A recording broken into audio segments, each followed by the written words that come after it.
శివుడు మొట్టమొదటిసారిగా మూడవ కన్ను ఎప్పుడు తెరిచాడో మీకు తెలుసా?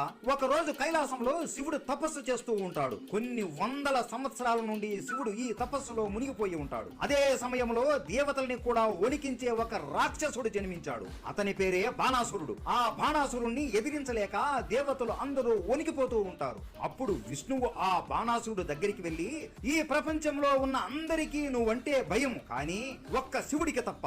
నీకు ధైర్యం ఉంటే ఆయన కళ్ళలో కళ్ళు పెట్టి చూడు అని రెచ్చగొడతాడు. బాణాసురుడు కోపంతో ఆ శివుడు నన్నేం చేస్తాడు అని కైలాసానికి బయలుదేరతాడు. శివుడు ఇంకా ధ్యానంలోనే ఉంటాడు. బాణాసురుడు శివుడి ముందుకు వెళ్లి ఎంత పిలిచి ఎంత రెచ్చగొట్టినా శివుడు మాత్రం ధ్యానం నుండి బయటికి రాడు. బాణాసురుడు అతని దగ్గర ఉన్న శక్తివంతమైన అస్త్రాలు కూడా శివుడి పైన వదులుతున్నా శివుడు మాత్రం ఒక్క అంగుళం కూడా కదలడు. బాణాసురుడు కోపంతో ఊగిపోతూ, ప్రభు, నేను నీ భక్తుడిని, నీ కోసం కైలాసం ఎక్కి వచ్చాను అని మాయ మాటలు